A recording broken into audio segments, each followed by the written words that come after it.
Okay, I want to talk with you briefly about what utter trash I think the statement Donald Trump puts out about Jimmy Carter's passing is. Despite the fact that some people have been saying, oh, it's so nice and it's so thoughtful and it's compassionate, I think it's obviously not, and I don't get what they're talking about. That being said, I do want to add the caveat that I think pretty much all politicians, when they put these things out, are being pretty disingenuous because they're aware that people are going to read them and they're aware that these statements make them seem caring and apathetic. That's not to say there are none, just that, well, they're public statements. It should be taken as such. So, okay, let's start with the nicest thing that I think Trump says here. He says of Carter, the challenges Jimmy faced as president came at a pivotal time for our country, and he did everything in his power to improve the lives of all Americans. For that, we owe him a debt of gratitude. And that's really nice, right? That sounds really nice. Looking at it, though, you can also see that he doesn't say that Carter improved the lives of Americans. He says that he tried, right? He did everything in his power.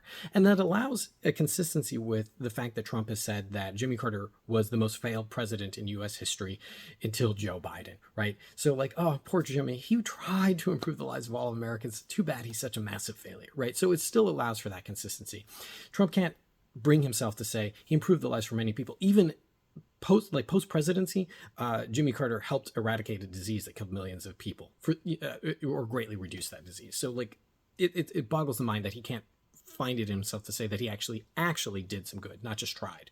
He also calls him Jimmy, and that drives me a little nuts too, because Trump has this habit of calling people by their first names as if they like friends and know each other, like they're in the same club. And that brings me to the second point he says here. He actually started it with, and just heard the news about the passing of President Jimmy Carter. Those of us who have been fortunate enough to have served as president understand this is a very exclusive club, and only we can relate to the enormous responsibility of leading the greatest nation in history.